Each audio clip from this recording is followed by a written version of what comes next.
Salam sejahtera dalam kasih Tuhan Yesus Kristus. Saudaraku yang diberkati oleh Tuhan, pada saat ini firman Tuhan kita terambil dari kitab Injil Matius pasal 11 ayat 28 dan 29. Demikian firman Tuhan. Marilah kepadaku semua yang letih lesu dan berbeban berat, aku akan memberi kelegaan kepadamu. Pikulah kuk yang kupasang dan belajarlah kepadaku, karena aku lemah lembut dan rendah hati, dan jiwamu akan mendapat ketenangan. Saudara yang diberkati oleh Tuhan, orang Farisi dan ahli-ahli Taurat pada masa itu membuat begitu banyak aturan, kewajiban-kewajiban keagamaan yang harus dilakukan. Dan aturan-aturan dan kewajiban-kewajiban ini, hukum-hukum ini, banyak yang tidak berdasarkan kebenaran firman Tuhan. Semua semata-mata hanya aturan-aturan yang dibuat-buat oleh manusia.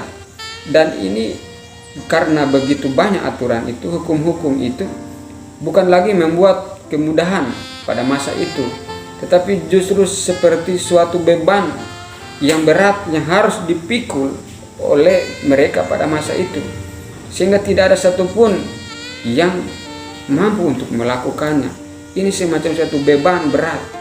Nah, saudara yang diberkati oleh Tuhan, ahli Taurat, orang Farisi juga adalah kelompok orang yang terlalu bangga atau menunjukkan kehidupan kesalehan mereka, memiliki kebanggaan berlebihan atas hidup agama mereka, atas hidup kesalehan mereka, atas kesetiaan mereka melakukan hukum-hukum Taurat, sehingga mereka menjadi yang namanya kesombongan rohani.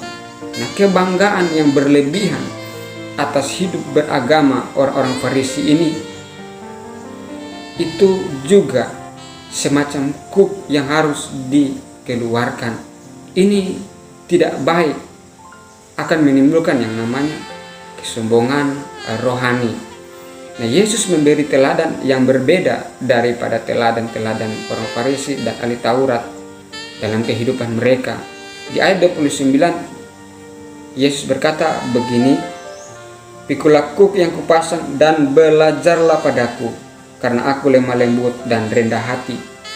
Yesus memberi teladan, bahkan dia berkata, "Belajarlah padaku, karena aku lemah lembut dan rendah hati." Nah, keteladanan yang Tuhan berikan yang jauh berbeda dengan ahli-ahli Taurat dan orang Farisi pada masa itu, yaitu keteladanan untuk hidup rendah hati. Nah, saudara yang diberkati oleh Tuhan, apa yang menjadi kebanggaan kita saat ini? Apakah kita bangga dengan hidup keberagamaan kita? Kita bangga dengan hidup kesalehan kita?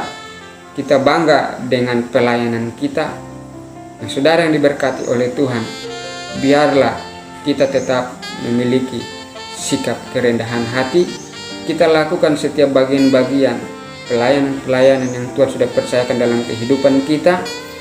Nanti biarlah Tuhan yang menilai. Cukup kita dengan Tuhan yang mengetahui semuanya. Nanti Tuhan yang memberi upah, Tuhan yang menilai. Marilah belajar pada Yesus tentang sebuah teladan kerendahan hati. Tuhan Yesus memberkati kita semua. Amin.